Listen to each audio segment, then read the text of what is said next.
ವಿಷ್ಣು ಅಂತ ಅರ್ಥವೂ ಇದೆ. ಆದ್ದರಿಂದ ಅದೇ ರೀತಿಯಲ್ಲಿ ಶೈವಂ ಅಂತ ಹೇಳಲಿಕ್ಕೆ ಸುಶೇಷಂ ಶಿವಂ ಭದ್ರಂ ಕಲ್ಯಾಣಂ ಮಂಗಳಂ ಶುಭಂ ಕೋಶದಿಂದ ಶೈವಂ ಮಂಗಳಂ ಅಂದ್ರೆ ಈ ಮಂತ್ರವನ್ನು ಹೇಳಿ ವಿಷ್ಣು ಧರಿಸಿಕೊಂಡಾಗ ಪವಿತ್ರನಾಗ್ತಾನೆ ಅಂತ ಅರ್ಥ ಬರ್ತಾ ಇದೆ. ಆದ್ದರಿಂದ ಇದು ನಿರುಪಚರಿತವಾಗಿರ್ತಕ್ಕಂಥ ಪ್ರಮಾಣವಾಗೋದಿಲ್ಲ. ಎರಡನೇ ಮಂತ್ರ ಅರ್ಥ ಬರ್ತಾ ಇತ್ತು.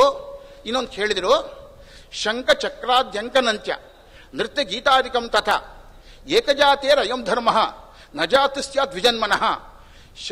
ಶಂಖಧಾರಣೆ ಮಾಡ್ತಕ್ಕಂಥದ್ದು, ಚಕ್ರಧಾರಣೆ ಮಾಡ್ತಕ್ಕಂಥದ್ದು, ಏಕಾದಶಿ ಒಂದು ನೃತ್ಯ ಗೀತಾದಿಗಳು ಮಾಡ್ತೇವಲ್ವಾ, ಅದೆಲ್ಲವೂ ಕೂಡ ಏಕಜಾತೇ, ಒಬ್ಬನ ಧರ್ಮ, ಯಾರು ಶೂದ್ರಾದಿಗಳ ಧರ್ಮ ಅಂತ ಹೇಳ್ತಾ ಇದ್ದಾರೆ.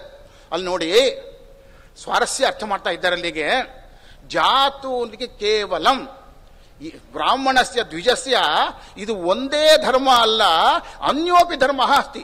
ನೋಡಿ ಇವನಿಗೆ ನಮಗೆ ಜಪೋಪದೇಶ ಸಂಧ್ಯಾವಂದನೆ ಇದೆಲ್ಲವೂ ಧರ್ಮಶಾಸ್ತ್ರ ಹೇಳ್ತಾ ಇದ್ದಾವೆ. ಸ್ವಾಧ್ಯಾಯ ಪ್ರವಚನಾಭ್ಯಾಂ ನ ಪ್ರಮರಿತವ್ಯಂ ದೇವಪಿತೃಕಾರ್ಯಾಭ್ಯಾಂ ನ ಪ್ರಮರಿತವ್ಯಂ ತದ್ದಿತಪಃ ಶ್ರುತಿ ಸ್ಪಷ್ಟವಾಗಿ ಹೇಳ್ತಾ ಇದೆ. ಆದ್ದರಿಂದ ಆ ಬ್ರಾಹ್ಮಣನಿಗೆ ನೃತ್ಯ ಗೀತಾದಿಗ, ಅದೇ ರೀತಿಯಲ್ಲಿ ಶಂಖಚಕ್ರಾದ್ಯಂಕನ ಜಪೋಪದೇಶ ಈ ಧರ್ಮವು ಇದು ಇದ್ದಾವೆ. ಆದ್ದರಿಂದ ಇದು ಕೂಡ ನಮ್ಮ ಪ್ರಮಾಣವಾಗೋದಿಲ್ಲ. ಆಮೇಲೆ ಮುಂದೊಂದು ಬಂದಿತ್ತು, ಯಥಾ ಶ್ಮಶಾನಜಂ ಕಾಷ್ಟಂ ಅನರ್ಹಂ ಸರ್ವಕರ್ಮಸು ತಥಾ ಚಕ್ರಾಂಕಿತೋ ವಿಪ್ರಹ ಸರ್ವಕರ್ಮಸು ಗರ್ಹಿತಃ ಅಂತ ಹೇಳ್ತಾ ಇದ್ದಾರೆ. ನೋಡಿ ಶಂಖಚಕ್ರಂ ಹೃದಯತ್ತು ಕುರ್ಯಾ ತಪ್ತಾಯ ಸೇನವ ಶಶೂದ್ರೋದ್ ಬಹಿಷ್ಕಾರ್ಯ ಸರ್ವಸ್ಮಾದ್ವಿಜ ಕರ್ಮಣಃ. ನೋಡಿ ಇಲ್ಲೇ ಉತ್ತರ ಇದಕ್ಕೆ, ಉತ್ತರ ಇಲ್ಲೇ ಇದೆ. ಆ ಉತ್ತರವನ್ನು ಅರ್ಥ ಮಾಡ್ಕೊಳ್ಳದೆ ಪ್ರಶ್ನೆ ಮಾಡಿರ್ತಕ್ಕಂಥದ್ದು. ತಪ್ತಾಯಸೇನ ಅಂತ ಪದ, ತಪ್ತಾಯಸೇನ ಅಂತಿದೆ. ಶಂಖ ಚಕ್ರ ಬೇರೆ ಬೇರೆ ಮುದ್ರ ಧಾರಣೆ ಮಾಡ್ಕೊಳ್ತಕ್ಕಂಥದ್ದು ತಪ್ತ ಬಿಸಿ ಮಾಡಲ್ಪಟ್ಟ ಕಬ್ಬಿಣದಿಂದ ಮಾಡಿಕೊಂಡ್ರೆ ಅವನು ಸರ್ವೈರಪಿ ದ್ವಿಜಕರ್ಮರಿ ಬಹಿಷ್ಕೃತ. ಮೃದ ಅಂತಿದೆ, ಮಣ್ಣಿನಿಂದ. ಅಲ್ಲಿ ಮುಂದೆ ಬರ್ತಾ ಇದೆ ಯಾವುದು ಗೋಪಿ ಚಂದನದಿಂದ ಮಾಡ್ಕೊಳ್ಬೇಕು ಅಂತ. ಯಾವ್ಯಾವುದೋ ಮೂರ್ತಿನಿಂದ ಅಲ್ಲ, ದಾರಿ ಹೋಗ್ತಕ್ಕಂಥ ಮೂರ್ತಿನಿಂದ ಅಲ್ಲ, ಆ ಬೇರೆ ಬೇರೆ ಮೂರ್ತಿನಿಂದ ಮಾಡ್ಕೊಂಡ್ರೆ ಅವನು ಸರ್ವಕರ್ಮಸು ಗರ್ಹಿತ. ಹೊರತು ಈ ಯಾವುದರಿಂದ ಗೋಪಿ ಚಂದನದಿಂದ ಮಾಡ್ಕೊಂಡ್ರೆ ಅವನು ಗರ್ಹಿತನಲ್ಲ. ಯಾಕೆಂದ್ರೆ ಗೋಪಿ ಚಂದ್ರನೋ ಲಿಪ್ತ ಎಂ ಪಶ್ಯತಿ ಕಲೇವರಂ ಉದಾಹರಣೆ ಮಾಡ್ತಕ್ಕಂಥದ್ದು. ಗೋಪಿ ಚಂದನದಿಂದ ಮುದ್ರಾಧಾರಣೆಗಳನ್ನು ಮಾಡ್ಕೊಂಡು ಯಾರ್ಯಾರು ನೋಡ್ತಾನಲ್ಲ ಅವನೂ ಪವಿತ್ರನಾಗ್ತಾನೆ ಅಂತ ಹೇಳ್ತಾ ಇದೆ. ಆದ್ದರಿಂದ ಇದೂ ಕೂಡ ನಮಗೆ ಸರಿಯಾಗಿರ್ತಕ್ಕಂಥ ಪ್ರಮಾಣವಲ್ಲ. ಆಮೇಲೆ ಮುಂದೆ ನಾಂಕನಾಯ ದಹೇ ದೇಹಂ ದಹೇ ಚಕ್ರ ಕಾಮಚಾರತ ಬೇಕಂತ ಮಾಡ್ಕೊಂಡ್ರೆ ಅಂದ್ರೆ ಯಾವ್ಯಾರು ತಗೊಂಡು ಈಗ ಬರೆ ಹಾಕ್ತಾರೆ. ಕೆಲವು ಕಡೆ ಯಾವ ರೋಗ ಬಂದ್ರೆ ಎಮ್ಮೆಗೆ ಬರೆ ಹಾಕಿದ ಅಂತ ಹೇಳ್ತಾರೆ ನಮ್ಮ ಕಡೆಯಲ್ಲಿ. ಅದರಿಂದ ಆ ರೀತಿ ಬರೆ ಹಾಕೊಂಡಾಗ ಅದು ಬಹಿಷ್ಕೃತವಾಗ್ತದೆ. ಅದೇ ರೀತಿಯಲ್ಲಿ ಮುದ್ರಾಧಾರಣೆ ಮಾಡ್ಕೊಳ್ಬೇಕು, ತಪ್ತ ಮುದ್ರಾಧಾರಣೆ ಮಾಡ್ಕೊಳ್ಬೇಕು. ಅದನ್ನು ಹೇಗೆ ಮಾಡ್ಕೊಳ್ಬೇಕು ಅಂತ ಕೇಳಿದಾಗ ರಾಜರು ಹೇಳ್ತಾ ಇದ್ದಾರೆ, ಯತೀನಾಂ ಕರಕಂಜತಃ ಅಂದಿರೋ ಪದ ಬರ್ತಾ ಇದೆ. ಯತಿಗಳ ಕೈಯಿಂದ, ಜ್ಞಾನಿಗಳ ಕೈಯಿಂದ, ಆಚಾರ್ಯ ಯಾರ್ಯಾರಿಗೆ ಅಧಿಕಾರ ಕೊಟ್ಟಿದ್ದ ಅವ್ರ ಕೈಯಿಂದ ಹಾಕಿಸ್ಕೊಂಡಾಗ ಅದು ಏನಾಗುತ್ತೆ, ನಿಷಿದ್ಧವಾದ್ದಲ್ಲ. ನಾವು ಗುರುಗಳ ಕೈಯಿಂದ ಹಾಕೊಳ್ಬೇಕು ಅನ್ನು ಮುಂದೆ ಹೇಳ್ತಾ ಇದ್ದಾರೆ. ಅದನ್ನ ಹೇಳ್ತಾ ಆದ್ದರಿಂದ ಈ ರೀತಿಯಲ್ಲಿ ಮಾಡ್ಕೊಳ್ಬೇಕು ಅಂತ ಹೇಳ್ತಾ ಇದ್ದ. ಅದರಿಂದ ಯಾವ ಗುರುಗಳ ಮೂಲಕವಾಗಿ ನಾವು ಇದನ್ನು ಹಾಕಿಸ್ಕೊಂಡ ಮುದ್ರಾಧಾರಣೆ ಮಾಡಿಸ್ಕೊಂಡಾಗ ಅದು ಗರ್ಹಿತವಾಗೋದಿಲ್ಲ, ಅದು ಶ್ರೇಷ್ಠವಾಗುತ್ತೆ. ಹಾಗೆ ಮಾಡಲೇಬೇಕು. ಅದಕ್ಕೆ ನೋಡಿ ಪುರಾಣಗಳನ್ನು ಕೊಡ್ತೇನೆ, ಎರಡು ಪುರಾಣದ ವಾಕ್ಯವನ್ನು ಕೊಟ್ಟು ನನ್ನ ಉಪನ್ಯಾಸವನ್ನು ನಾನು ಮುಗಿಸ್ತಾ ಇದ್ದೇನೆ. ವರಾಹ ಪುರಾಣ, ಬ್ರಹ್ಮಾಂಡ ಪುರಾಣ, ಭವಿಷ್ಯೋತ್ತರ ಪುರಾಣ, ಬ್ರಹ್ಮಪುರಾಣ, ಪದ್ಮಪುರಾಣ, ಸ್ಮೃತಿ ಇತಿಹಾಸಗಳಲ್ಲಿ ಹಾರಿತ ಸ್ಮೃತಿ ಬರ್ತಾ ಇದೆ. ಅನಾಯುಧಾಸೋ ಅಸುರ ಅದೇವಾಹ ಅಂತ ಹೇಳ್ತಾ ಇದೆ. ಅನಾಯುಧಾಸಃ ಪರಮಾತ್ಮನ ಆಯುಧವನ್ನು ಯಾರು ಧರಿಸ್ಕೊಂಡಿಲ್ವೋ ಅದೇವಾಹ ಅಸುರಾಹ, ಅವರು ದೇವತೆಗಳಲ್ಲ ಅಸುರರು ಅಂತ. ವರಾಹ ಪುರಾಣದಲ್ಲಿ ನೋಡಿ, ಅಚಕ್ರಧಾರಿಣಂ ವಿಪ್ರಂ ಯಜ್ಞಾರ್ಥೆ ಭೋಜಯಿಷ್ಯತಿ ರೇತೋ ಮೂತ್ರ ಸಪಿತೃಭ್ಯ ನರಸಂಸ ಗಚ್ಚತಿ ಅಂತ ಹೇಳ್ತಾ ಇದ್ದಾರೆ. ಯಾರು ಅಚಕ್ರಧಾರಿಣಂ ವಿಪ್ರಂ ಅರ್ಥ ಸ್ಪಷ್ಟವಾಗಿದೆ. ಯಾರು ಚಕ್ರಾದಿ ಧಾರಣೆಯನ್ನು ಮಾಡ್ಕೊಳ್ಳೋದಿಲ್ವೋ ಅಂಥವನನ್ನು ಯಜ್ಞಾದಿಗಳಲ್ಲಿ ಭೋಜನ ಮಾಡಿಸಿದರೆ ಅವನು ಪಿತೃಗಳಿಂದ ಸಹ ಕೂಡ್ಕೊಂಡು ಅವನು ದುರ್ಗತಿ ಹೊಂತಾನೆ. ಬ್ರಹ್ಮಾಂಡ ಪುರಾಣದಲ್ಲಿ ಶಂಖಚಕ್ರಾಂಕಿತ ಭಕ್ತಿಯ ಪೂಜೆಯಿತಿ ಮಾನವ ಸಾಕ್ಷಾತ್ ವಿಷ್ಣು ಸಾಮೀಪ್ಯಂ ಲಭತೆ ನಾತ್ರ ಸಂಶಯ. ಶಂಖಚಕ್ರಾಂಕಿತನಾಗಿ ಯಾರಾದರೂ ಕೂಡ ಶಂಖಚಕ್ರಾಂಕಿತೋ ಎಷ್ಟು ಭಕ್ತಿಯ ಪೂಜೆಯಿತಿ, ಶಂಖಚಕ್ರಾಂಕಿತನಾಗಿ ಸದ್ಬ್ರಾಹ್ಮಣರನ್ನ ಗುರುಗಳನ್ನ ಪೂಜನೆ ಮಾಡಿದಾಗ ಅವನು ವಿಟ್ಟು ಸಮೀಪಕ್ಕೆ ಹೋಗ್ತಾನೆ ಅಂತ ಹೇಳ್ತಾ ಇದ್ದಾರೆ. ಅದೇ ರೀತಿಯಲ್ಲಿ ಚಕ್ರಾಗಿದಂ ದೃಷ್ಟ ಎತ್ತು ತಮ್ಮ ಅಭಿವಾದಯೇ ತಿರ್ಯೋಗ್ಯೋನಿ ಶತಂ ಪ್ರಾಪ್ಯ ವಿಷ್ಟತಾಂ ಜಾಯತೆ ಕೃಮಿಹಿ. ಅದೇ ಚಕ್ರಾಂಕಿತವಾಗಿರ್ತಕ್ಕಂಥ ಭುಜವುಳ್ಳವನಾಗಿ ತಪ್ತ ಮುದ್ರಾಧಾರಣೆಯನ್ನು ಮಾಡಿಕೊಂಡು ಗೋಪಿಚಂದನದಿಂದ ಮುದ್ರಾಧಾರಣೆ ಮಾಡಿಕೊಂಡು ಒಬ್ಬ ವ್ಯಕ್ತಿ ಬಂದಾಗ ಅವನಿಗೆ ಎದ್ದು ನಿಂತು ನಮಸ್ಕಾರ ಮಾಡಬೇಕು. ಹಾಗೆ ನಮಸ್ಕಾರ ಮಾಡಲಿಲ್ಲ ಅಭಿವಾದ ಅಭಿವಾದನ ಸ್ತುತ್ಯೋಹೋ ಮಾಡಲಿಲ್ಲ, ಅಭಿವಾದನ ನಮಸ್ಕಾರ ಸ್ತುತಿಯನ್ನ ಮಾಡಲಿಲ್ಲ ಅಂತ ಕೇಳಿದ್ರೆ ತಿರ್ಯಗ್ಯೋನಿ ಶತಂ, ಒಂದಲ್ಲ ಎರಡಲ್ಲ ಶತಾರು ತಿರ್ಯಗ್ಯೋನಿ ಹೊಂತಾನೆ ಅಂತ ಹೇಳ್ತಾ ಇದ್ದಾರೆ. ನೋಡಿ, ಬ್ರಹ್ಮಪುರಾಣದಲ್ಲಿ ಹಾಗೆ ಬರ್ತಾ ಇದೆ. ಲೀಲಯಾಪಿ ಲಿಖೇದ್ಯಸ್ತು ಬಾಹುಮೂಲೆ ಸುದರ್ಶನಂ ಕುಲಕೋಟಿಂ ಸಮುದ್ರತ್ಯ ಸಗಚ್ಚೇದ್ ವೈಷ್ಣವಂ ಪದಂ. ಲೀಲೆಯಿಂದ ಆ ಸುದರ್ಶನಾದಿಗಳನ್ನ ಬಾಹುಮೂಲಾದಿಗಳನ್ನ ಧರಿಸ್ಕೊಂಡ್ರೆ ಅವನು ತನ್ನ ಕುಲಕೋಟಿಂ ಸಮುದ್ರತ್ಯ, ತನ್ನ ಕೋಟಿ ಕುಲವನ್ನು ಉದ್ಧಾರ ಮಾಡಿಕೊಂಡು ವಿಷ್ಣು ಪದಕ್ಕೆ ಹೋಗ್ತಾನೆ ಅಂತ ಹೇಳ್ತಾ ಇದ್ದಾರೆ. ಈ ಪ್ರಕಾರವಾಗಿ ವೇದದಲ್ಲಿ ಬೇಕಾದಷ್ಟಿದೆ. ಅಚಕ್ರಧಾರಿಣಂ ವಿಪ್ರಂ ಯಶಾದ್ಯ ಭೋಜಯಿಸತಿ ರೇತೋ ಮೂತ್ರ ಪುರೀಷಾದಿ ಸಪಿತೃಪ್ತ ಪ್ರಯಚ್ಛತಿ, ಈಗ ಹೋಗ್ತಾನೆ ಅಂತ ಹೇಳ್ತಾ ಇದ್ದಾರೆ. ಆದ್ದರಿಂದ ರಾಜರು ಇದನ್ನ ಈ ವೇದ ಮಂತ್ರವನ್ನ ನಮಗೆ ಪ್ರಮಾಣೀಕರಿಸಿ ಅದಕ್ಕೆ ಬಂದಿರತಕ್ಕಂಥ ಯುಕ್ತಿಗಳನ್ನ ಸೂಚ್ಯವಾಗಿ ಕೊಟ್ಟಿದ್ದಾರೆ. ಆದ್ದರಿಂದ ಯುಕ್ತಿ ಮಲ್ಲಿಕ ಅಂತ ಹೇಳಿದಾಗ ಯುಕ್ತಿ ಮಲ್ಲಿಕಾನೆ, ಒಂದಲ್ಲ ಯುಕ್ತಿ ಎರಡಲ್ಲ, ಸಹಸ್ರಾರು ಯುಕ್ತಿಗಳು ಸಾಮಾನ್ಯ ಜನರಿಗೂ ದೊರೆತಂತೆ. ಹಾಗಿರಬೇಕಾದ್ರೆ ಭಾವಿ ಸಮೀರರು ಅವರಿಗೆ ಏನು ಎಷ್ಟು ಹೇಳಬೇಕು ಅದು ಹೇಳಲಿಕ್ಕಾಗೋದಿಲ್ಲ. ನೋಡಿ, ಅದೇ ರೀತಿಯಲ್ಲಿ ಇಲ್ಲಿ ಒಂದೇ ಒಂದು ಅಂಶ, ಸಣ್ಣ ಅಂಶ ಹೇಳ್ತಾ ಇದ್ದೇನೆ. ಪವಿತ್ರೆ ಅಂತ ಹೇಳಿ ನೋಡಿ, ಏನು ಮಂತ್ರ ಮುಗಿತು. ಪುನಂತು ಮಾ ಅಂತ ಹೇಳ್ತಾ ಇದ್ದಾರೆ.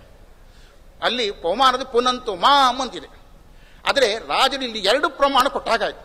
ಪುನಂತು ಮಾ ಶಾಖಾಂತರ ಪಾಠ, ಇನ್ನೊಂದು ಅಲ್ಲಿರ್ತಕ್ಕಂಥ ಪುನಂತು ಮಾಂ ಅದೊಂದು ಶಾಖಾಂತರ ಪಾಠ. ಒಂದೇ ಶ್ಲೋಕದಿಂದ ಎರಡು ಯುಕ್ತಿಯನ್ನು ಕೊಡ್ತಾ ಇದ್ದಾರೆ. ಇದೇ ರೀತಿಯಲ್ಲಿ ರಾಜರು ಸಾಕಷ್ಟು ಯುಕ್ತಿಗಳನ್ನು ಕೊಡ್ತಾ ಇದ್ದಾರೆ. ನೋಡಿ, ಇನ್ನೊಂದು ಉದಾಹರಣೆಗೆ ಸಿಗ್ತಾ ಇದೆ. ಗುರುವರ್ದೀಪಿಕಾದಲ್ಲಿ ಅಯ್ಯೋ ಬ್ರಹ್ಮಾಣ ವಿರದಾತಿ ಪೂರ್ವಂ ಅಂತ ಹೇಳ್ಕೊಂಡು ಪ್ರಹಿಣೋತಿ ವೇದಾನ್ ಪ್ರಹಿಣೋತಿ ತಸ್ಮೈ ಅಂತ ಎಲ್ಲಾ ಸುಧಾ ಟಿಪ್ಪಣಿಕಾರ ಹಿಡಿತಾ ಇದ್ದ. ಆದರೆ ರಾಜರು ಮಾತ್ರ ಪ್ರಹಿಣೋತ್ಯಸ್ಮೈ ಅಂತ ಹಿಡಿತಾ ಇದ್ದ. ಪ್ರಹಿಣೋತ್ಯಸ್ಮೈ ತಸ್ಮೈ ಅಂತ ಬೇರೆ ಟಿಪ್ಪಣಿಕಾರ ಹಿಡಿದ್ರೆ ಎಲ್ಲ ಟಿಪ್ಪಣಿಕಾರ 25 ಟಿಪ್ಪಣಿಗಳಲ್ಲಿ ತಸ್ಮೈ ಅಂತ ಹಿಡಿತಾ ಇದ್ದಾರೆ. ರಾಜರು ಮಾತ್ರ ಪ್ರಹಿಣೋತ್ಯಸ್ಮೈ ಅಂತ ಅಂದ್ರೆ ಶಾಖಾಂತರ ಪಾಠ ಹಿಡಿತಾ ಇದೆ. ಅಂದ್ರೆ ಶಾಖಾಂತರ ಜ್ಞಾನ ರಾಜರಿಗಿತ್ತು ಅಂತ ಗೊತ್ತಾಗ್ತಾ ಇದೆ. ಅದನ್ನ ಇಂಥ ಯುಕ್ತಿ ಮಲ್ಲಿಕಾದ ಬಗ್ಗೆ ಎರಡು ಮಾತನ್ನು ಹೇಳಲಿಕ್ಕೆ ಅವಕಾಶ ಕೊಟ್ಟಿರ್ತಕ್ಕಂಥ ಶ್ರೀ ಶ್ರೀಪಾದಂಗಳವರಿಗೆ, ಉಭಯ ಶ್ರೀಪಾದಂಗಳವರಿಗೆ ಸಾಷ್ಟಾಂಗ ನಮಸ್ಕಾರ ಸಲ್ಲಿಸ್ತಾ ಈ ಪ್ರವಚನವನ್ನು ಕೃಷ್ಣಾರ್ಪಣೆ ಮಾಡ್ತಾ ಇದ್ದೇನೆ. ಧನ್ಯವಾದಗಳು. ಇನ್ನು ಮುಂದೆ ವಿದ್ವಾನ್ ಗಣಪತಿ ಭಟ್ಟಿಯವರು ತಮ್ಮ ಪ್ರವಚನ ನೀಡಬೇಕು ಅಂತ ಕೇಳಿಕೊಳ್ತೇನೆ.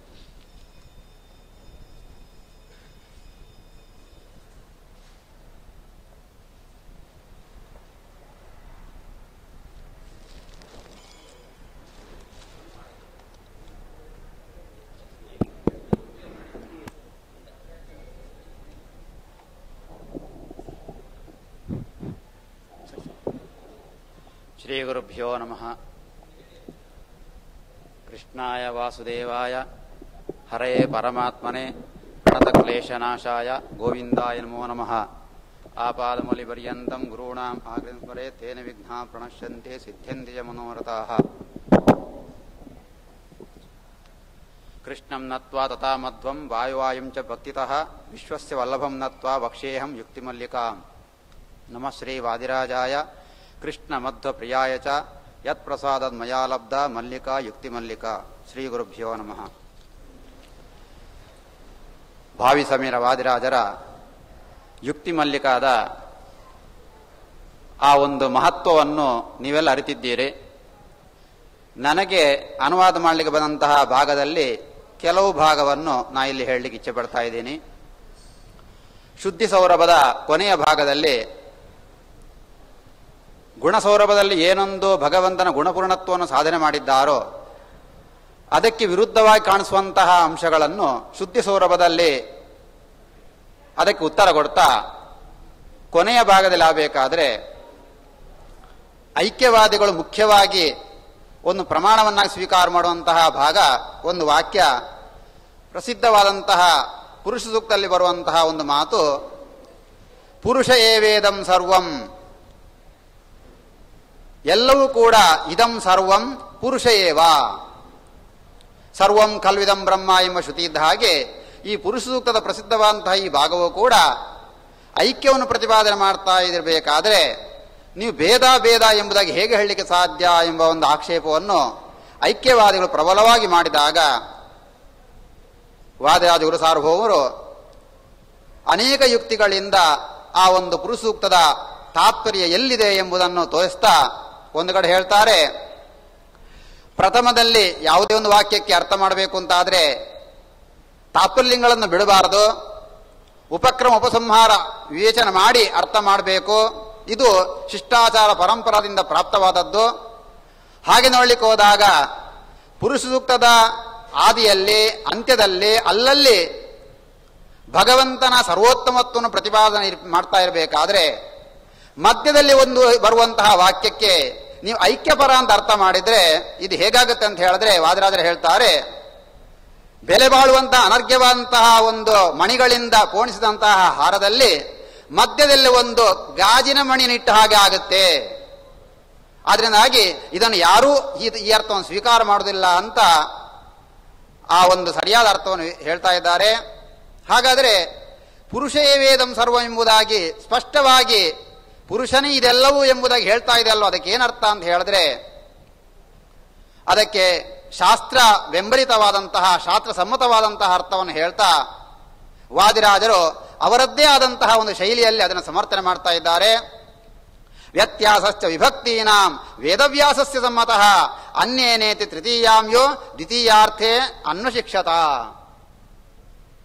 ಈ ಪುರುಷ ಏ ವೇದಂ ಎಂಬಲ್ಲಿರುವಂತಹ ಪುರುಷ ಶಬ್ದಕ್ಕೆ ಏನರ್ಥ ಮಾಡಬೇಕೆಂಬುದನ್ನು ಅಲ್ಲೇ ಮುಂದಿರುವಂತಹ ವಾಕ್ಯವನ್ನು ನೋಡಿದಾಗ ಗೊತ್ತಾಗುತ್ತೆ, ತಿಳಿಯಬಹುದು. ಅಲ್ಲೇ ಮುಂದೆ ಯದನ್ನೇನ ರೋಹತಿ ಅಂತ ಹೇಳ್ಕೊಂಡು ವಾಕ್ಯ ಇದೆ. ಅನ್ನೇನ ಅತಿರೋಹತಿ ಎಂಬುದಾಗಿ ತೃತೀಯ ವಿಭಕ್ತಿಯನ್ನು ಕೂಡಿರುವಂತಹ ಅನ್ನ ಶಬ್ದ ಇದ್ರೆ ಅಲ್ಲಿ ಏನರ್ಥ ಮಾಡಬೇಕು ಎಂಬುದನ್ನು ಇತಿಹಾಸ ಪುರಾಣಾಭ್ಯಾಂ ವೇದಂ ಸಮೂಹ ಬ್ರಹ್ಮಹೇತಿ ಎಂಬ ಒಂದು ಪ್ರಮಾಣಾನುಸಾರವಾಗಿ ವೇದದ ಅರ್ಥವನ್ನು ನಿರ್ಣಯ ಮಾಡಬೇಕು ಅಂತಾದ್ರೆ ಪುರಾಣಗಳನ್ನು ವಿಚಾರ ಮಾಡಬೇಕು. ಪುರಾಣದಲ್ಲಿ ಏನು ಹೇಳ್ತಾರೆ ಇದೇ ಅರ್ಥವನ್ನು ಹೇಳುವಂತಹ ಒಂದು ಮಾತು ಮರ್ತ್ಯಮನ್ನಂ ಅತ್ಯಗಾತ ಯದತ್ಯಗಾತ ಎಂಬುದಾಗಿ ಮರಣಶಾಲಿಯಾದಂತಹ ಅನ್ನ ಅಂತ ಹೇಳಿದ್ರೆ ಈ ಒಂದು ನಾಶ ಹೊಂದುವಂತಹ ಈ ಶರೀರವನ್ನು ಜೀವನು ಮೀರಿ ಹೋಗುತ್ತಾನೆ. ಆ ಅರ್ಥವನ್ನು ಇಲ್ಲಿ ಇಟ್ಕೋಬೇಕು. ಇಲ್ಲಿ ಅನ್ನೇನ ಎಂಬುದು ತೃತೀಯ ವಿಭಕ್ತಿ ಇದ್ರೂ ಕೂಡ ದ್ವಿತೀಯ ಅರ್ಥದಲ್ಲಿ ಬಂದಿದ್ದು. ಆದ್ರಿಂದಾಗಿ ಈ ಒಂದು ವಿಭಕ್ತಿಗಳ ವ್ಯತ್ಯಾಸ ಎಂಬುದು ನಾವಾಗಿ ಕಲ್ಪನೆ ಮಾಡಿದ್ದಲ್ಲ, ವೇದವ್ಯಾಸ ಸಮ್ಮತವಾದದ್ದು ಎಂಬುದಾಗಿ ವಾದಿರಾಜರು ಯುಕ್ತಿಯುಕ್ತವಾಗಿ ಹೇಳ್ತಾ ಇದ್ದಾರೆ. ಆದ್ರಿಂದಾಗಿ ಪುರುಷ ವೇದಂ ಎಂಬಲ್ಲಿರುವಂತಹ ಪುರುಷ ಶಬ್ದಕ್ಕೆ ಅಲ್ಲಿ ಪ್ರಥಮ ಇದ್ರೂ ಕೂಡ ಅಲ್ಲಿ ಅನೇಕ ಅರ್ಥ ಹೇಳ್ಬೋದು. ಎರಡು ಅರ್ಥ ಹೇಳುದಂತಾದ್ರೆ ಒಂದು ಪಂಚಮಿ ಅಂತ ಇಟ್ಕೋಬೇಕು ಅಥವಾ ಸಪ್ತಮಿ ಇಟ್ಕೋಬೇಕು. ಎರಡು ಅರ್ಥ ಇಟ್ಟುಕೊಂಡ್ರೂ ಕೂಡ ಪೂರ್ವೋತ್ತರದಲ್ಲಿ ಏನೊಂದು ಭಗವಂತನ ಮಹಾವಿಷ್ಣುವಿನ ಮಹಿಮೆಯನ್ನು ಕೊಂಡಾಡಿದ್ದಾರೋ ಅದಕ್ಕೆ ಪೂರಕವಾಗಿಯೇ ಬರ್ತದೆ.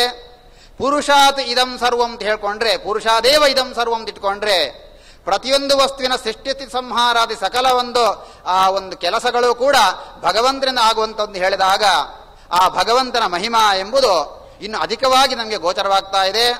ಇನ್ನು ಪುರುಷ ಎಂಬುದಾಗಿ ಸಪ್ತಮಿಟ್ಕೊಂಡಾಗಲೂ ಕೂಡ ಎಲ್ಲವೂ ಕೂಡ ಭಗವಂತನಲ್ಲಿ ಆಶ್ರಿತವಾಗಿದೆ ಅಂತ ಹೇಳ್ಕೊಂಡು ಹೇಳಿದಾಗಲೂ ಕೂಡ ಭಗವಂತನ ಸರ್ವೋತ್ತಮತ್ವ ಎಂಬುದು ಇಲ್ಲಿ ಗೊತ್ತಾಗ್ತಾ ಇದೆ ಹೇಳ್ತಾ, ಯಾಕಂತ ಹೇಳಿದ್ರೆ ಈ ಪುರುಷ ಸೂಕ್ತ ಹೊರಟಿದ್ದೇ ಭಗವಂತನ ಮಹಿಮೆಯನ್ನು ಕೊಂಡಾಡಲಿಕ್ಕೆ. ಹೀಗೆ ಅರ್ಥ ಮಾಡಿದ್ರೇನೆ ಅದರ ಒಂದು ಪುರುಷ ಸೂಕ್ತದ ಒಂದು ಆ ಅರ್ಥ ಸಾರ್ಥಕ್ಯ ಎಂಬುದು ಕೂಡುತ್ತೆ. ಈ ಒಂದು ವಿಚಾರವನ್ನು ವಾದಿರಾಜರು ತಮ್ಮ ಯುಕ್ತಿ ಶೈಲಿಯಲ್ಲಿ ಹೇಳಬೇಕಾದ್ರೆ ಒಂದು ಮಾತು ಹೇಳ್ತಾರೆ, ಅಪಿಭಿಕ್ಷಾಟನಂ ಕೃತ್ವ ಜ್ಞಾತಿಂ ರಕ್ಷಿತುಮರ್ಹತಿ ಯದಿಯಂ ಭಾರತಿ ಭೀಮಸೇನ ದರ್ಶಿತ ಪದ್ಧತಿ.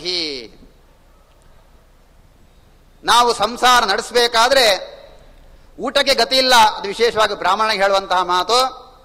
ಊಟಕ್ಕೆ ಗತಿ ಇಲ್ಲ ಅಂತ ಆದಾಗ ನನ್ನಲ್ಲಿ ಕೈಯಲ್ಲಿ ಹಣ ಇಲ್ಲ, ನನ್ನಲ್ಲಿ ಸಂಪತ್ತಿಲ್ಲ ಅಂತ ಹೇಳ್ಕೊಂಡು ಹೆಂಡತಿ ಮಕ್ಕಳನ್ನು ಬೀದಿಗೆ ಹಾಕುವುದಲ್ಲ. ಅಪಿಭಿಕ್ಷಾಟನಂ ಕೃತ್ವ ಭಿಕ್ಷೆ ಬೇಡಿಯಾದರೂ ಕೂಡ ಹೆಂಡತಿ ಮಕ್ಕಳನ್ನು ಯೋಗ್ಯ ರೀತಿಯಲ್ಲಿ ಸಾಕಿಂದ. ಆದರೂ ವಾದರಾಜರು ಲೌಕಿಕವಾದ ಒಂದು ನ್ಯಾಯವನ್ನು ಕೂಡ ಒಂದು ಮಾರ್ಗದರ್ಶನವನ್ನು ಮಾಡ್ತಾ ಇದ್ದಾರೆ. ಅಪಿಭಿಕ್ಷಾಟನಂ ಕೃತ್ವ ಅಂತ ಹಾಗೆ ಅಂತ ಹೇಳ್ಕೊಂಡು ನಿಮಗೆ ಹೊಟ್ಟೆಗೆ ತಿನ್ಲಿಕ್ಕೆ ಹಣ ಇಲ್ಲ ಅಂತ ಹೇಳ್ಕೊಂಡು ಯಾರನ್ನು ದರೋಡೆ ಮಾಡ್ಲಿಕ್ಕೆ ಹೋಗಬೇಡಿ, ಯಾರ್ದೋ ಪರದ್ರವ್ಯವನ್ನು ಅಪಹಾರ ಮಾಡ್ಲಿಕ್ಕೆ ಹೋಗಬೇಡಿ, ಭಿಕ್ಷೆಯನ್ನಾದ್ರೂ ಬೇಡಿ. ಇದನ್ನು ಯಾರು ತೋರಿಸಿಕೊಟ್ಟಿದ್ದಾರೆ ಅಂತ ಹೇಳಿದ್ರೆ ಭೀಮಸೇನ ದರ್ಶಿತ ಪದ್ಧತಿ. ಸಾಕ್ಷಾತ್ ಭೀಮಸೇನ ದೇವರೇ ತೋರಿಸಿಕೊಟ್ಟಿದ್ದಾರೆ. ಅವರು ಕ್ಷತ್ರಿಯರಲ್ವಾ? ಹೌದು, ಕ್ಷತ್ರಿಯರು. ಅವರು ಏಕಚಕ್ರಾನಗಲಿರಬೇಕಾದ್ರೆ ಬ್ರಾಹ್ಮಣ ವೇಷದಲ್ಲಿ ಇರಬೇಕಾದ್ರೆ ಅವಳು ಭವತಿ ಭಿಕ್ಷಾಂ ದೇಹಿ ಅಂತ ಹೇಳಿಲ್ಲ, ಹುಂಕಾರದಿಂದಲೇನೆ ಭಿಕ್ಷಾ ಸಂಗ್ರಹ ಮಾಡಿದ್ರು ಅಂತ ಅದು ಇದ್ದೇ ಇದೆ.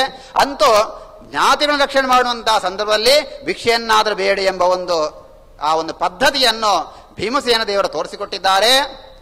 ಇವಳು ಯಾರು? ವೇದ ಅಂತ ಹೇಳಿದ್ರೆ ಇಯಂ ಭಾರತಿ, ಭೀಮಸೇನ ದೇವರ ಪತ್ನಿಯಾದಂತಹ ಭಾರತೀ ದೇವಿ ಅಭಿಮನ್ಯವಾದಂತಹ ಈ ವೇದವೂ ಕೂಡ ಅದೇ ನ್ಯಾಯವನ್ನು ಮುಂದುವರಿಸ್ತಾ ಇದೆ. ಇಲ್ಲೇನು ಭಿಕ್ಷೆ ಅಂತ ಹೇಳಿದ್ರೆ ಪುರುಷೇ ವೇದಂ ಸರ್ವವೆಂಬಲ್ಲಿ ಅಲ್ಲಿ ಪಂಚಮಿನೂ ಇಲ್ಲ, ಸಪ್ತಮಿನೂ ಇಲ್ಲ. ಹಾಗಂತ ಹೇಳ್ಕೊಂಡು ನನ್ನಲ್ಲಿ ಇಲ್ಲ ಅಂತ ಹೇಳ್ಕೊಂಡು ಸರಿ ಹಾಗೆ ನನಗೆ ತೋಚಿದ ಅರ್ಥ ಹೇಳ್ತೀನಿ ಅಂತ ಹೇಳಲಿಕ್ಕೆ ಹೊರಡುವುದಿಲ್ಲ. ಯಾಕಂತ ಹೇಳಿದ್ರೆ ಪ್ರಥಮಾರ್ಥವನ್ನು ಇಟ್ಕೊಂಡ್ಬಿಟ್ರೆ ತನ್ನದೇ ಜ್ಞಾತಿಗಳಾದಂತಹ ಪೂರ್ವವಾಕ್ಯನ ಬಿಡಬೇಕಾಗತ್ತೆ, ತನ್ನದೇ ಜ್ಞಾತಿಗಳಾದಂತಹ ಉತ್ತರ ವಾಕ್ಯಗಳೇ ಅಪ್ರಾಮಾಣ್ಯ ಹೇಳಬೇಕಾಗತ್ತೆ. ಹಾಗೆ ಮಾಡಲಿಕ್ಕೆ ಅದು ಇಷ್ಟಪಡುವುದಿಲ್ಲ. ಮತ್ತೆ ಅವರನ್ನು ರಕ್ಷಣೆ ಮಾಡಬೇಕು, ಆ ವಾಕ್ಯಗಳ ಪ್ರಾಮಾಣ್ಯವನ್ನು ರಕ್ಷಣೆ ಮಾಡಬೇಕು.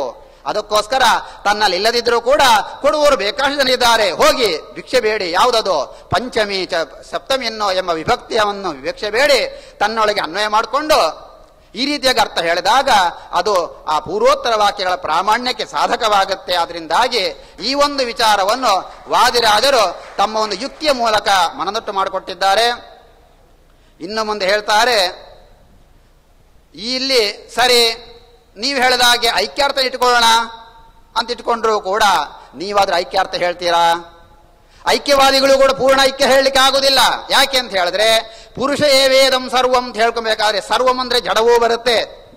ಜಡದಿಂದ ಬ್ರಹ್ಮನಿಗೆ ಐಕ್ಯವನ್ನು ಅದ್ವೈತಿಗಳು ಕೂಡ ಹೇಳೋದಿಲ್ಲ. ಆದ್ರೆ ಅವ್ರು ಏನ್ ಮಾಡ್ತಾರೆ ಅಲ್ಲಿ ಅಂತ ಹೇಳಿದ್ರೆ ಚಿನ್ಮಾತ್ರಗಳಲ್ಲಿ ಐಕ್ಯವನ್ನು ಹೇಳ್ತಾರೆ. ಹಾಗಾದ್ರೆ ಅವರೂ ಕೂಡ ಮುಖ್ಯಾರ್ಥನ ಬಿಡ್ತಾರೆ. ವಾದರಾಜರ ತಮಾಷೆ ಮಾಡ್ತಾರೆ. ಯಾಂಚಾಯಾಂತ ಪ್ರವೃತ್ತೇನ ಸದನ್ನಂ ಕಿಮ್ನ ಯಾಚ್ಯತೆ, ಭಿಕ್ಷೆ ಬೇಡಲಿಕ್ಕೆ ಎಂದು ಹೊರಟಿದ್ದೀರಿ, ಒಳ್ಳೆಯವರ ಮನೆಗೆ ಹೋಗಿ ಯಾಕೆ ಹಳಸುವನ್ನು ಹಾಕುವಂತ ಮನೆಗೆ ಯಾಕೆ ಹೋಗ್ತೀರಿ?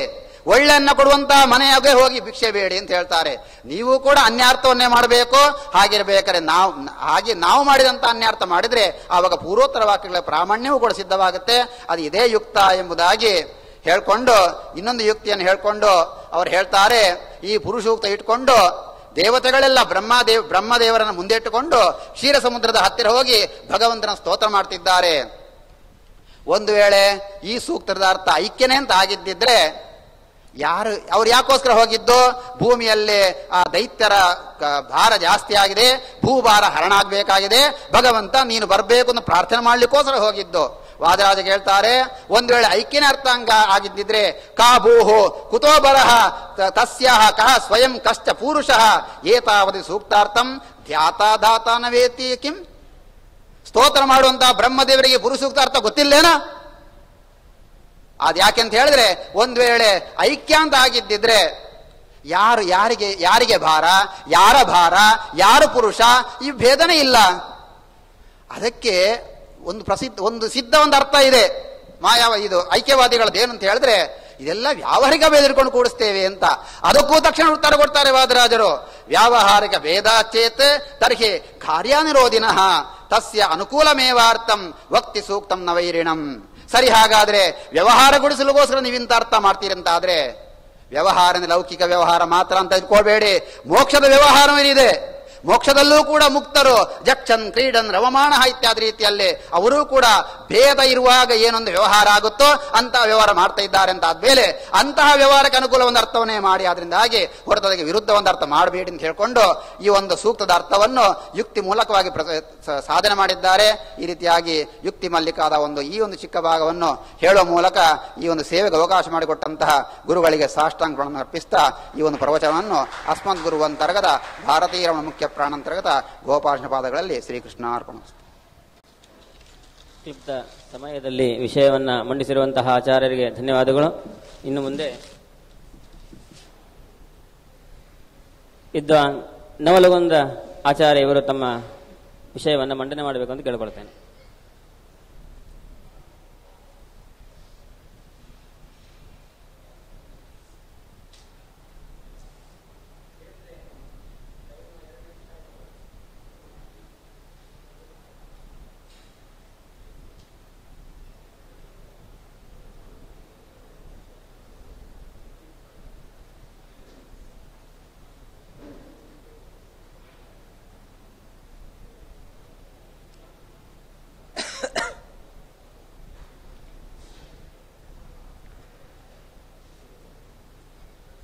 ಶ್ರೀ ಗುರುಭ್ಯೋ ನಮಃ. ಹರಿ ಓಂ. ಈ ಶ್ರೀಮಲ್ಯಕಾದ ಭಾಷಾಂತರದ ಯಜ್ಞದಲ್ಲಿ ನನಗೆ ಫಲಸೌರಭದ ಭಾಗಗಳನ್ನು ಕೊಂಡಾಗಿತ್ತು. ಅದರಲ್ಲಿ 2 ಭಾಗಗಳನ್ನು ನಾವು ನೋಡಿದ್ವಿ. ಪೂಜ್ಯ ಬಾಟ್ನಿ ಆಚಾರ್ಯರು ಹೇಳಿದ್ವಿ ತಪ್ತ ಮುದ್ರಾಧಾರಣದ ವಿಷಯವನ್ನು ಇದರಲ್ಲೇನು ಬರ್ತಾ ಇದೆ. ಇದರಲ್ಲಿ ಮುಖ್ಯ ಇನ್ನೊಂದು ಆಚಾರ್ಯರ ಮಧ್ವರ ಚರಿತ್ರೆ ಕೂಡ ವೇದದಲ್ಲಿ ಬರ್ತದೆ ಅನ್ನೋ ಒಂದು ಸ್ವಾರಸ್ಯ ಪೂಜ್ಯ ವಾದಿರಾಜ ಸ್ವಾಮಿಗಳವರು ಮಾಡಿದ್ದಾರೆ. ಮತ್ತು ಅದರ ವ್ಯಾಖ್ಯಾನಗಳಲ್ಲಿ ಒಂದು ಶ್ಲೋಕವನ್ನು ನಾನು ನಿಮಗೆ ಹೇಳ್ತೀನಿ. ಅದು ಪ್ರತ್ಯಕ್ಷ ವೇದ ಮಂತ್ರದಂತೆಯೇ ಇದೆ. ವಾದಿರಾಜರು ಕೊಟ್ಟಂತಹ ವ್ಯಾಖ್ಯಾನ ಏನದೆ ಅದು ವೇದ ಮಂತ್ರದಂತೆಯೇ ಇದೆ, ವೇದ ತುಲ್ಯ. ಅದಕ್ಕೆ ನಾವು ಎಷ್ಟೋ ಸಲ ಹೇಳ್ತೀವಿ, ಬರೀ ಬಾಯಿ ಮಾತಿನಿಂದ ಅಥವಾ ಏನೋ ಒಂದು ಪೂರ್ವಾಗ್ರಹ ದೂಷಿತರಾಗಿ ನಾವು ಮಾಡ್ತೀವಂತಲ್ಲ. ಒಂದು ಋಕ್ ಸಮೇತ ಅದು ನೋಡಿ, ಇದರಲ್ಲಿ ಅವ್ರು ಹೇಳ್ತಾರೆ, ಈ ಯಚ್ಚಕ್ರಮ್ ಅಂತ ಒಂದು ವ್ಯಾಖ್ಯಾನ ವಾದಿರಾಜು ಇದು ಅದ ಏನಂತಂದು ಅದನ್ನು ತೋರಿಸ್ತೀನಿ. ಆ ಮಂತ್ರವನ್ನು ನಿಮಗೆ ಓದ್ತು. ಯಚ್ಚಕ್ರಮ್ ಅಂತ ಒಂದು ಮಂತ್ರದ ಎತ್ತೇ ಪವಿತ್ರ ಮತ್ಸ್ಯ ಅಗ್ನೇ ಅಂತಂದು ಪವಿತ್ರ ಅನ್ನೋದನ್ನ ಮಾಟ್ನ್ಯಾಚಾರ್ಯ ಮುಂದುವರಿಸಬೇಕಾಗಿ ಅವ್ರಿಗೆ ಅವಕಾಶ ಸಿಗಲಿಲ್ಲ. ಪವಿತ್ರ ಅನ್ನೋ ಶಬ್ದಕ್ಕೆ ದಶಾ ಪವಿತ್ರ ಅಂತ ಅರ್ಥ ಮಾಡ್ಯಾರ. ದಶಾ ಪವಿತ್ರ ಅಂತಂದ್ರೆ ಅದು ಸೋಮರಸವನ್ನು ಹಿಂಡಿ ಅದನ್ನು ಸೋಸುವಂತಹ ಒಂದು ಬಟ್ಟೆ ತುಂಡು, ಅದಕ್ಕೆ ದಶಾ ಪವಿತ್ರ ಅಂತ ಹೇಳ್ತಾರೆ ಅವರು.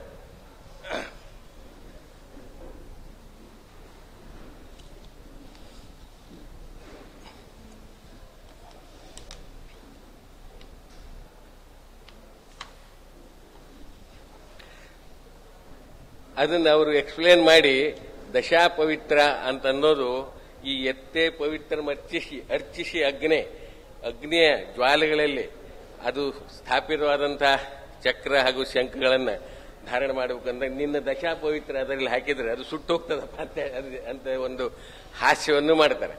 ಮಾಡಿಬಿಟ್ಟು ಅವ್ರು ಏನು ಒಂದು ಹೇಳ್ತಾರೆ ಅಂತಂದ್ರೆ,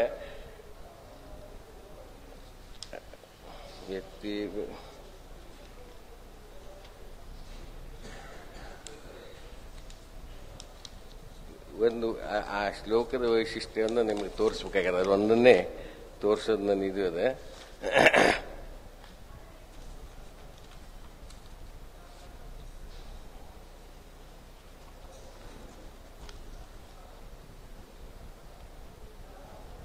ಅಗ್ನೇತೆ ಅರ್ಚಿಸಿ ಯತ್ ಚಕ್ರಂ ಅಂತರಾ ವಿತತಂ ಕೃತಂ ತಪ್ತೇನ ತೇನ ಚಕ್ರೇಣ ಬ್ರಹ್ಮವೇದಂ ಪುನೀಹಿನಃ ಅಂತಿದೆ. ಇದು actually it looks like a ಋಗ್ಮಂತ್ರ, ಆದರೆ ಋಗ್ವೇದದಾಗ ಈ ಮಂತ್ರ ಇಲ್ಲ. ಇದು ವೈಶಿಷ್ಟ್ಯ ಅಂದ್ರೆ ವಾದಿರಾಜ ಸ್ವಾಮಿಗಳು ಈ ವ್ಯಾಖ್ಯಾನವನ್ನು ಕೂಡ ಆರ್ಷ ಶಬ್ದದಲ್ಲೇ ಮಾಡ್ಯಾರ. ಈ ಶ್ಲೋಕ ಋಗ್ಮಂತ್ರದಲ್ಲಿ ಇಲ್ಲ, ಋಗ್ವೇದದಾಗ ಈ ಮಂತ್ರ ಇಲ್ಲ. ಅಗ್ನೇತೆ ಅರ್ಚಿಸಿ ಯತ್ ಚಕ್ರ ಮಂತ್ರ ವಿತತಂ ಕೃತಂ ತಪ್ತೇನ ತೇನ ಚಕ್ರೇಣ ಬ್ರಹ್ಮವೇದಂ ಪುನೀಹಿನಃ ಅನ್ನೋ ಈ ಶ್ಲೋಕ ಏನದ, ಇದು ವಾದಿರಾಜ ಸ್ವಾಮಿಗಳು ಮಾಡಿ ಶ್ಲೋಕ. ಅದು ಇಟ್ ಲುಕ್ಸ್ ಲೈಕ್ ಎ ವೇದ ಮಂತ್ರ. ಅದಕ್ಕೆ ವಾದಿರಾಜರು ರುಜುಗಳು, ವಾದಿರಾಜರು ಭಾವಿ ಸಮೀರರು ಅನ್ಲಿಕ್ಕೆ ಇದು ಒಂದೇ ಶ್ಲಾಕು. ಆಕ್ಚುಲಿ ಇದನ್ನ ಋಕ್ ಸಂಹಿತಾದಾಗಿಲ್ಲ. ಇದಕ್ಕೆ ನಾವೇನ್ ಹೇಳ್ಬೇಕು ಅಂದ್ರೆ ಇದು ರಾಜರಿಂದ ದೃಷ್ಟವಾದ ಮಂತ್ರ. ಈ ಮಂತ್ರ ರಾಜರಿಂದ ದೃಷ್ಟವಾದ ಮಂತ್ರ. ಅದಕ್ಕೆ ಇತಿ ಪ್ರಾರ್ಥನಾ ರೂಪೋ ಅರ್ಥೋ ಅಯಂ ಸ್ಪಷ್ಟೋ ಅತ್ರ ಪ್ರತೀಯತೆ ಅತಃ ಚಕ್ರಾಂಕ ಶೂನ್ಯಾನಾಂ ವೇದ ಬಾಹ್ಯ ಭವತಿ ಅನ್ನೋ ಅರ್ಥವನ್ನ ಇದ್ರಾಗ ಹೇಳಿದ್ರು.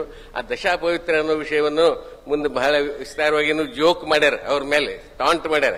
ಆ ನಿನ್ನ ಚಕ್ರ ಅದೇನು ಅದಂತೆ ತಮ್ಮ ಇದರಲ್ಲಿ ಕೂಡ ವೈಕುಂಠ ವರ್ಣನೆ ಅಲ್ಲಿ ಕೂಡ ತಪ್ತ ಮುದ್ರಾ ಹೇಳುವಾಗ ವೈಕುಂಠ ವರ್ಣನೆಯಲ್ಲಿ ಕೂಡ ಈ ವೈಕುಂಠ ವರ್ಣನೆಯಲ್ಲಿ ಕೂಡ ನೀನು ಈ ತಪ್ತ ಮುದ್ರಾ ಧಾರಣದ ಬಗ್ಗೆ ಹೇಳಿದ್ದನ್ನು ಈ ವೇದ ಮಂತ್ರಗಳಿಗೆ ಸಮಾನಾರ್ಥಕವಾಗಿ ವೈಕುಂಠ ವರ್ಣದಲ್ಲಿ ಮಾಡಿದ್ದನ್ನ ನಾವು ನೋಡ್ತಾ ಇದ್ದೀವಿ.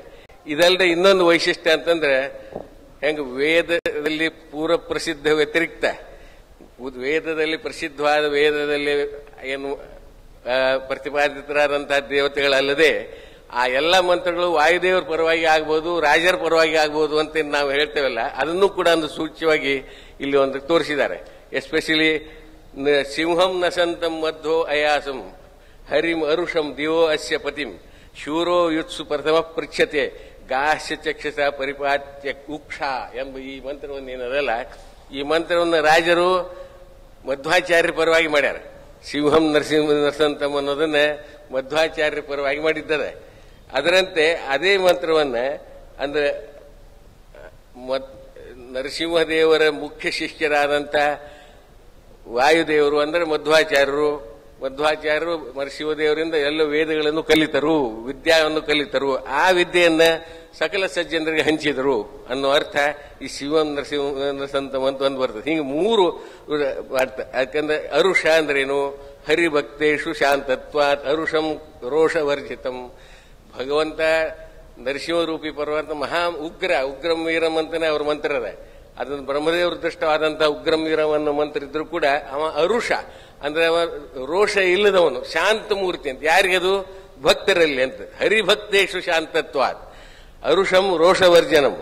ಅದಕ್ಕೆ ಅಯಾಸಂ ಅಂತ ಬರ್ತದೆ. ಅಯಾಸಂ ಅಂದ್ರೆ ಆ ಉಕ್ಕಿನ ಕಂಬದಿಂದ ಬಂದಂತ ಪ್ರತ್ಯಕ್ಷನಾದವನು. ಪ್ರಹ್ಲಾದಾರ್ಥಂ ಸಭಾಂತರೆ ಅಸ್ಯ ಸಜ್ಜನ ವರ್ಗಸ್ಯ ದಿವೋ ಜ್ಞಾನ ದ್ಯುತೆ ಪತಿಂ ಅಂತ ಹೇಳಿ ಆ ಅರುಷಂ ಅರ್ಥವನ್ನು ಅದನ್ನು ಮಾಡ್ಯಾರ.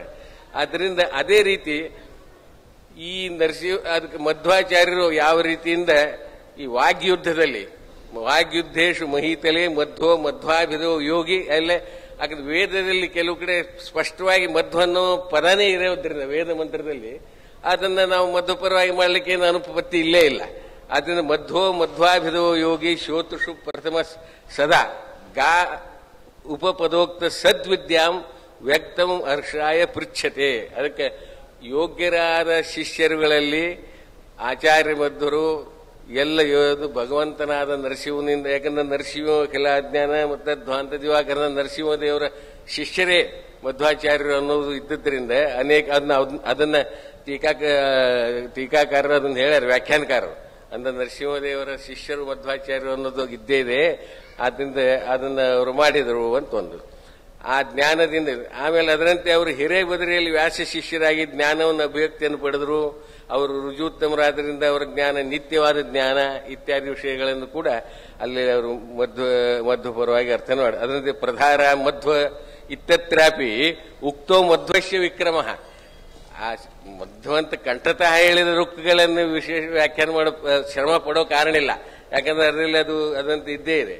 ಯಾಕಂದ್ರೆ ಆಚಾರ್ಯರು ಅಲ್ಲಿ ಪ್ರಧಾರ ಮಧ್ವ ಅನ್ನೋ ಮಂತ್ರದಲ್ಲಿ ಅನೇಕ ಕಾಡು ಮೇಡುಗಳಿದ್ದಂತಹ ಬೆಟ್ಟದಿಂದ ಅವರು ದಾಟಿ ಹೋದರು ಅನ್ನೋ ಅರ್ಥ ಆಚಾರ್ಯರ ಮಧ್ವವಿಜಯದಲ್ಲಿ ವ್ಯಾಖ್ಯಾನದಲ್ಲಿ ನಮಗೆ ಸಿಗ್ತದೆ.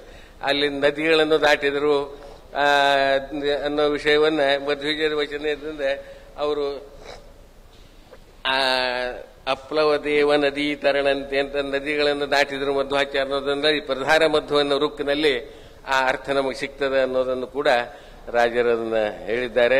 ಅದರಂತೆ ತತ್ವಜ್ಞಾನ ನದಿಯನ್ನು ದಾಟಿದ್ರು ಅಂದ್ರೆ ಹೆಂಗೆ ತತ್ವಜ್ಞಾನದ ನದಿಯನ್ನು ದಾಟಿದ್ರು ಅಂತ. ಇಂಥದ ಸಿಮಿಲರ್ ಘಟನೆಗಳು ಕೂಡ ಪೂಜ್ಯ ವಾದಿರಾಜ ಸ್ವಾಮಿಗಳವರ ಜೀವನದಲ್ಲೂ ನಾವು ನೋಡ್ತೀವಿ. ಅವರು ಕೂಡ ಹಿರೇಬದರಿಗೆ ಹೋದದ್ದು ಇತ್ಯಾದಿ ಚರಿತ್ರವನ್ನ ನಾವು ನೋಡ್ತಾ ಇದ್ದೀವಿ. ಹೀಗಾಗಿ ಈ ವೇದ ಮಂತ್ರಗಳನ್ನ ಯಾವ ರೀತಿ ಪರಮುಖ್ಯವೃತ್ತಿ, ಮುಖ್ಯವೃತ್ತಿ ಮತ್ತು ಅಂತರ್ಯಾಮಿಯಿಂದ ಮೂರು ಹೆಂಗೆ ವೇದಗಳಿಗೆ ಮೂರು ಅರ್ಥ ಅಂತೇನೆ ಪ್ರಸಿದ್ಧವಾಗಿದೆಯೋ ಅದರಲ್ಲಿ ಮುಖ್ಯ ವೃತ್ತಿಯಿಂದ ಭಗವಂತನನ್ನು ಪ್ರತಿಪಾದನೆ ಮಾಡೋದಂತೂ ಸರಿಯೇ ಸರಿ. ಆದರೆ ಪೂರ್ವ ಪ್ರಸಿದ್ಧ ವ್ಯತಿರಿಕ್ತ ಅಂತ ರಾಯರು ಹೇಳ್ತಾರೆ. ಪೂರ್ವ ಪ್ರಸಿದ್ಧ ವ್ಯತಿರಿಕ್ತ ಅಂತಂದ್ರೆ ಮುಖ್ಯವಾಗಿ ಭಗವಂತನ ಹೇಳೋದು, ಮುಖ್ಯವಾಗಿ ನರಸಿಂಹದೇವರು ಹೇಳೋದು ಮಂತ್ರ ಅಂತಿದ್ರೆ ಆ ಮಂತ್ರವನ್ನು ಮಧ್ವರ ಪರವಾಗಿನೂ ಅರ್ಥ ಮಾಡಬಹುದು ಮತ್ತು ವಾದಿರಾಜರ ಲಾತವ್ಯರ ಪರವಾಗಿನೂ ಅರ್ಥ ಮಾಡಬಹುದು ಅನ್ನೋ ವಿಷಯವನ್ನ ನಾವು ಇದ್ರಾಗ ನೋಡ್ಲಿಕ್ಕೆ ಸೇರ್ತದೆ. ಅದರಂತೆ ಅದು ಬರ್ತದೆ. ಅದರಂತೆ ಮುಂದೆ ಕೂಡ ನೇತ್ಯಾಹೂತು ಮ್ಲೇಚ್ಛ ಭಟೈಹಿ ಅಂತ ಆ ಮ್ಲೇಚ್ಛ ಭಟರಿಂದ ಬಂದದ್ದು ಅದೆಲ್ಲ ಕೂಡ ಅಪೋವಿಗಾಹತೆ ಅನ್ನೋ ಪದ ಇದರಲ್ಲಿ ತೋರಿಸಂತದ್ದು. ಎಲ್ಲ ನೀರುಗಳನ್ನು ನದಿಗಳನ್ನು ದಾಟಿ ಹೋದ್ರು ಅನ್ನೋದನ್ನ ಅದೇನು ನದಿ ತರಣ ಮಾಡಿದ್ರು, ಗಂಗಾ ನದಿ ದಾಟಿದ್ರು ಅನ್ನೋ ಕಥಾ ಏನ್ ಬರ್ತದೆ ಆ ಕಥೆಯಲ್ಲಿ ಇದೆಲ್ಲ ವಿಷಯಗಳನ್ನ ನಾವು ಕೊರವ. ಆದ್ರಿಂದ ವಾಯುದೇವರು ವಾಯಾಹಿ ದರ್ಶತ ಅದಕ್ಕೆ ಹವಿಷ್ಯು ವಂದ್ಯ ಅಂತ ಈ ಪವಮಾನ ಸೂಕ್ತದಲ್ಲಿಂದಂತ ಏನೇನು ಅರ್ಥಗಳು ಅದನ್ನ ಪೂರ್ತಿ ವ್ಯಾಖ್ಯಾನ ಮಾಡಿ ಹೇಳ್ತಾರೆ. ಒಂದು ಕಡೆ ಏನ್ ಹೇಳ್ತಾರೆ ಅಂದ್ರೆ ಇತಿ ಆಹ ಕಶ್ಚನ ಋಷಿ ಅಂತ ಬರ್ತದೆ. ಆ ವೇದ ಮಂತ್ರದಲ್ಲಿ ಕಶ್ಚನ ಋಷಿ ಆಹ ಅಂತ ಬಂದ ಅಲ್ಲಿ ಎಲ್ಲ ಮಂತ್ರಗಳಲ್ಲಿ ಆಯಾ ಮಂತ್ರಗಳ ದ್ರಷ್ಟಾರರ ಹೆಸರು ಇರುವಾಗ ಈ ಮಂತ್ರಕ್ಕೆ ಮಾತ್ರ ಇತ್ಯಾಹ ಕಶ್ಚನ ಋಷಿ ಅಂತ ಯಾಕಂದ್ರು ವಾದಿರಾಜರು ಅಂತ ನಾವು ವಿಚಾರ ಮಾಡಿದ್ರೆ ಏನಾಗ್ತದೆ ಅಂದ್ರೆ ಅದು ಋಗ್ವೇದ ಖಿಲದಲ್ಲಿದೆ.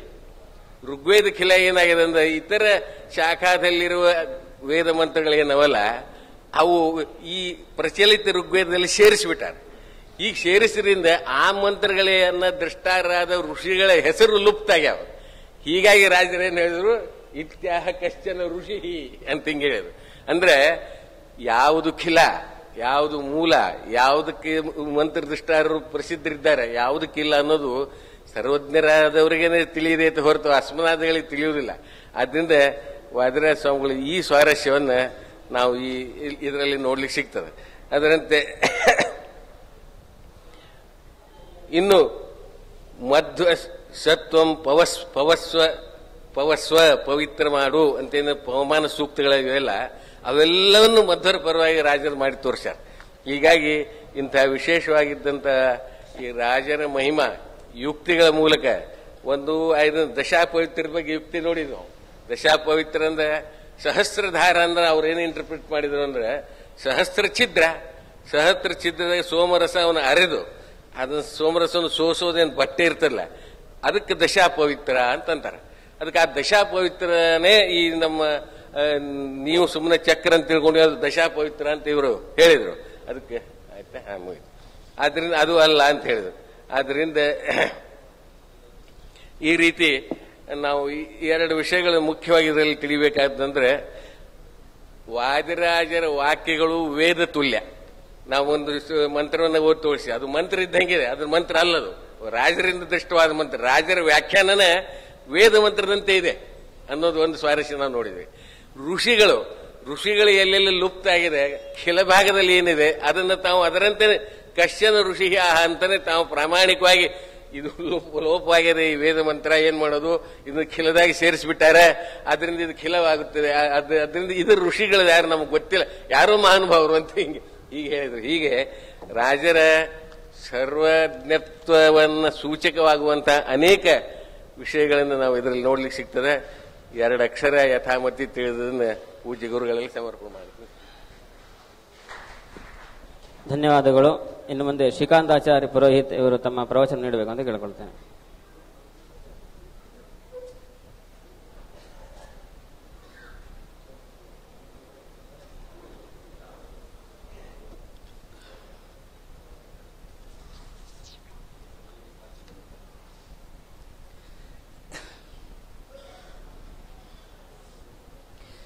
ಕೃಷ್ಣಂ ವಂದೇ ಮಂಥಪಾಶಧರಂ ದಿವ್ಯಾರ್ಭಕಾಕೃತಿಂ ಶಿಖಾಬಂಧತ್ರಯೋಪೇತಂ ಭೈಷ್ಮೇ ಮಧ್ವಕರಾರ್ಚಿತಂ ಆಪಾದಮೂಲಿಪರ್ಯಂತಂ ಗುರುಣಾಂ ಆಕೃತಿಂ ಸ್ಮರೇತ್ತೇನ ವಿಘ್ನಾ ಪ್ರಣಶ್ಯಂತಿ ಸಿದ್ಧ್ಯಂತಿ ಚ ಮನೋರಥಾಃ. ವೇದಿಕೆ ಮೇಲೆ ಆಸೀನರಾಗಿರುವ ಪರಮ ಪೂಜ್ಯ ಶ್ರೀಪಾದಂಗಳವರಿಗೆ ಭಕ್ತಿಪೂರ್ವಕ ಸಾಷ್ಟಾಂಗ ಪ್ರಣಾಮಗಳನ್ನು ಸಲ್ಲಿಸಿ ಇಲ್ಲಿ ನೆರೆದಿರುವ ಎಲ್ಲ ವಿದ್ವದ್ವರೆಣ್ಯರು ಕೂಡ ವಿದ್ವದ್ವರೆಣ್ಯರನ್ನು ಕೂಡ ನಮಸ್ಕರಿಸಿ 1-2 ಮಾತುಗಳನ್ನು ಯುಕ್ತಿ ಮಲ್ಲಿಕೆಯಲ್ಲಿ ಬರತಕ್ಕಂಥ ವಿಚಾರಗಳನ್ನು ನಮ್ಮ ನಿರ್ವಾಹಕ ಅಧ್ಯಕ್ಷರು ಬೆಲ್ ಮಾಡೋಕ್ಕಿಂತ ಮುಂಚೆ ಮುಗಿಸ್ಬೇಕು ಅಂತ ಪ್ರತಿಜ್ಞೆ ಮಾಡ್ತಾ ಇದ್ದೇನೆ.